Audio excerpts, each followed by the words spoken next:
However, if you were to look at any state to actually do all of them at the same time, to the extent that we're talking about, I would argue that we're actually in a unique position.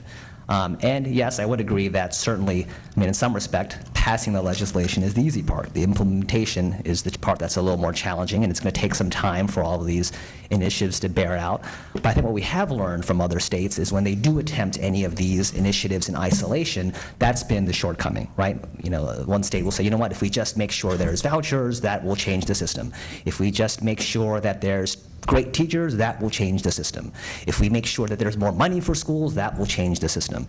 And what we've learned as we looked across many, many states is that there is no silver bullet, right? However, you do have to have, and it's something that Dr. Bennett talks about a lot, if you're really serious about changing the system, you need to take a comprehensive structural approach. And I think that's what you've seen here in Indiana. I don't think you can see any state in the nation that has done it in terms of the sweeping sort of one fell swoop approach. The last thing I would say, you know, Matt, you'd asked about sort of my response in terms of Teresa's comments. I think certainly for the public, we all certainly relate to the idea of schools not having enough funding and so forth. I think this is a challenge that's being discussed across the country. I do think that our United States Secretary of Education put it best recently when he said that this is, or schools are looking at it, what he calls a new normal.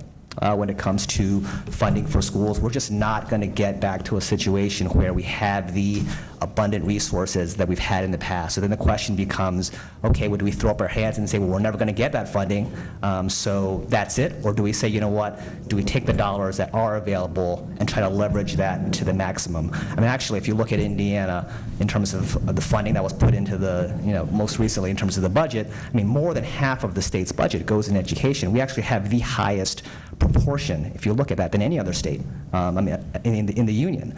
And so when you think about that, I think from a taxpayer standpoint, there is a question, a fair question to be asked, which is, okay, well, half of our money is going to education. You know, what should be our return on investment on that? And how much more money needs to go into the system before it's, you know, quote unquote, sufficient? As a follow-up, maybe any or all of you that want to answer this, that would be fine. Has there been any effort to look at how much money we really need? A district like IPS, for instance, has a certain amount of funding and obviously needs more, but there might be efficiencies to be found. But in the end, have we had or should we have a big debate about how much individual districts really need, how much per student they need to effectively run? And if so, how would we do that? If I could jump in really quickly, and certainly I don't want to monopolize all the bandwidth here. I know certainly Dr. Bennett has talked about, you know, looking forward in terms of the General Assembly. Certainly we need to have the really difficult conversation in terms of aligning education policy with physical policy, right? Right now, honestly, when you look at how those pieces get created, oftentimes it's shockingly in isolation of one another. And if we're really serious about answering that question you just asked, Matt, which I think is a great question, probably the question that needs to be answered, we need to really seriously look at marrying those two ideas. Anyone else? Teresa? If I could just jump in, you know, when 221, Public Law 221 was brought to us a few years back, we did a study, and I say we, I believe it was ISTA, may have been a few outside foundations that contributed, to see what the actual financial, what the fiscal analysis would be if you fully implemented Public Law 221 at the level it was expected to be implemented. What would that really cost in dollars and cents at that time? And it was far beyond what resources we actually had. So, you know, we knew the reality that we had a certain amount of resources and we had this huge goal ahead of us, and we went at the goal as intensely as we possibly could, trying to move monies as we needed to, trying to reevaluate programs and decide, is this something that's really effective? And so as you look at what's been passed in the legislature, it will be interesting to see what the fiscal impact really is. What does it really cost us to do some of these pieces? For example, as we move to the Common Core, now that professional development monies have been cut, how are we going to prepare our educators to make that transition?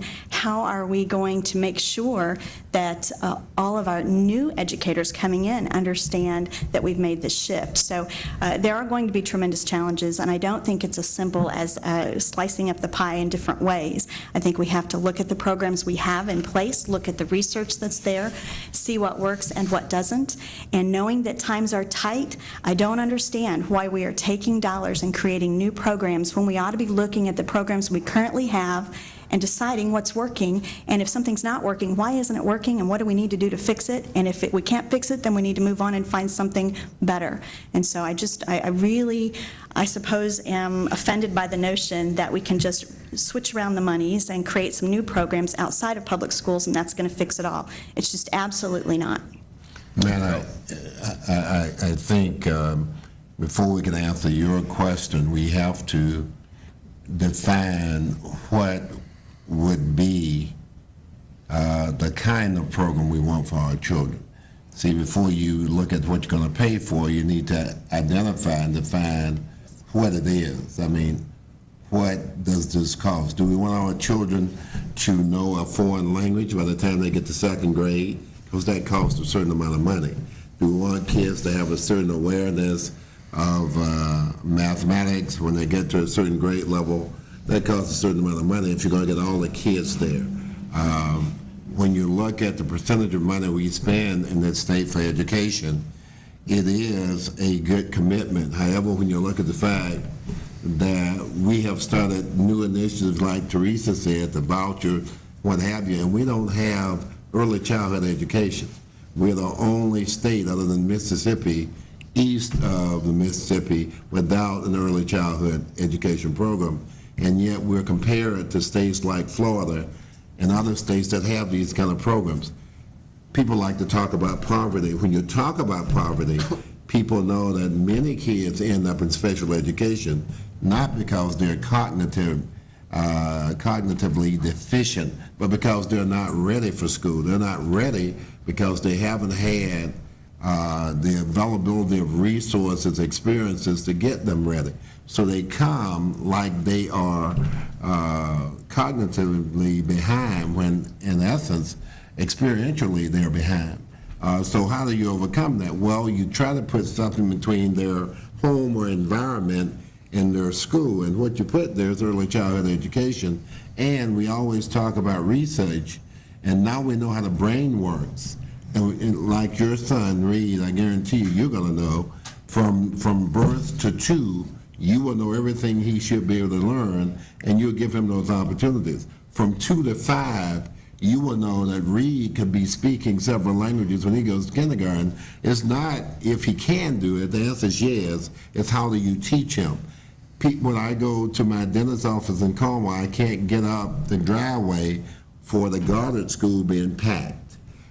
These are people who already give their kids experiences, and now they're making sure they get ahead with an early childhood type program for them. Meanwhile, I have places in IPS where we know the parents, the situation have really set the kids behind, and we can't help them because we don't have the funding to help them. So when we look at how we spend our money, we need to have a serious conversation with the people in the room that really stand to gain and the ones that stand to lose. The one who philosophize and the ones who initiate and have to put it into practice. But we really do need to do that because, quite frankly, we might be spending some money in some of the wrong places as we go forward. I hope we get that done sometime. It's a great question to ask, and obviously all the panelists have interesting thoughts. In 2010, President Obama said in his State of the Union that we need to stop funding the status quo and we need to start investing in those things that work and investing in innovation, and I think that's exactly right.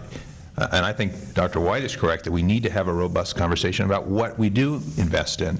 The reality is, though, we've made huge increases in investments in public education over the last 20, 30, or 40 years, gargantuan increases, even adjusted for inflation, and we're not getting the results we want. And we typically have a debate at the legislature not about how better to spend money, but what that increase is. Should we increase overall funding by 2.1% or 3.2%? And that's negotiated. We need to have a robust conversation because we do need to invest in early childhood education. That's absolutely imperative. Where should those dollars come from?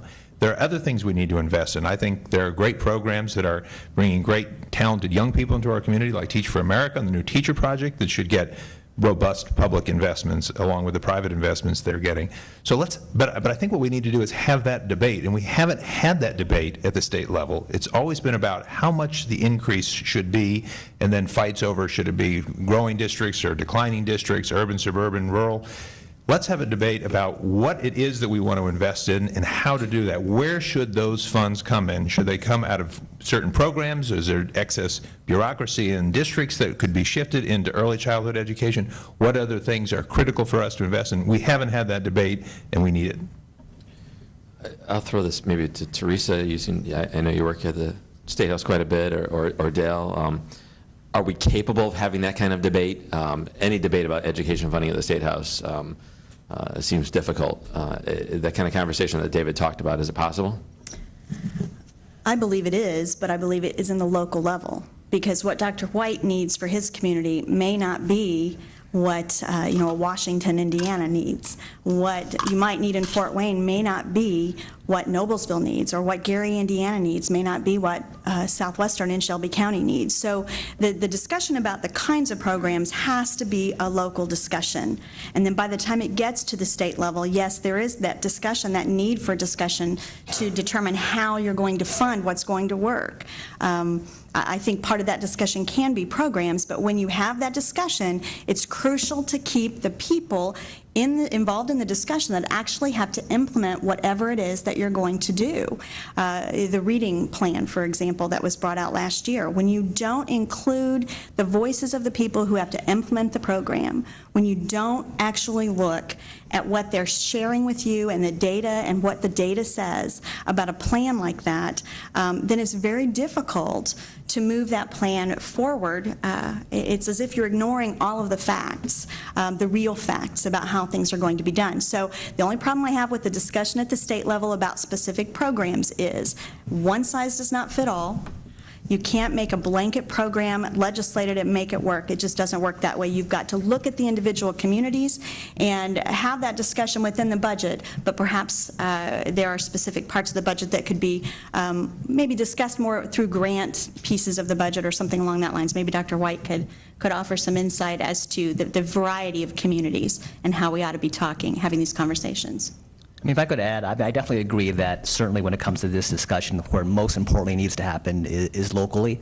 I would argue one of the reasons why that conversation has not happened so far, not just necessarily here in Indiana, but in many states across the country, is because there honestly hasn't really been any, I can't think of the best word, but pressure or motivation for folks to really seriously engage in that conversation. And I do really firmly believe that one of the intents in terms of the governor, Dr. Bennett, as well as the General Assembly in terms of the most recent package, is to actually put some of the pressure for some of these conversations to happen. So for example, if you look at sort of the 4 key pieces of education legislation that got passed, 2 of those are specifically meant to sort of help insert that competition, right? When you think about charter schools, when you think about non-public schools, private schools, and vouchers, you create that environment so there actually is some healthy competition. And there already is some level of competition that exists right now, right? I mean, recently it's been opened up so that school corporations can actually, or kids can actually move from corporation to corporation. So we're actually seeing in certain pockets across the state is there are actually now corporations that are, making billboards that say, hey, come over to our, bring your kid over here to our school corporation. And what's happened is in those localities, you're actually seeing folks begin to have this conversation like, well, we don't want to lose our, our kids from corporation X to go to corporation Y. Why are they trying to leave, or why are they leaving? What can we do to make sure our program, our offerings are the best, right? And so 1002 and 1003 is on that side in terms of putting in the competition. Now, then on the flip side, you can't just create the competition and then keep the traditional public schools handcuffed. And so to piggyback on what Dr.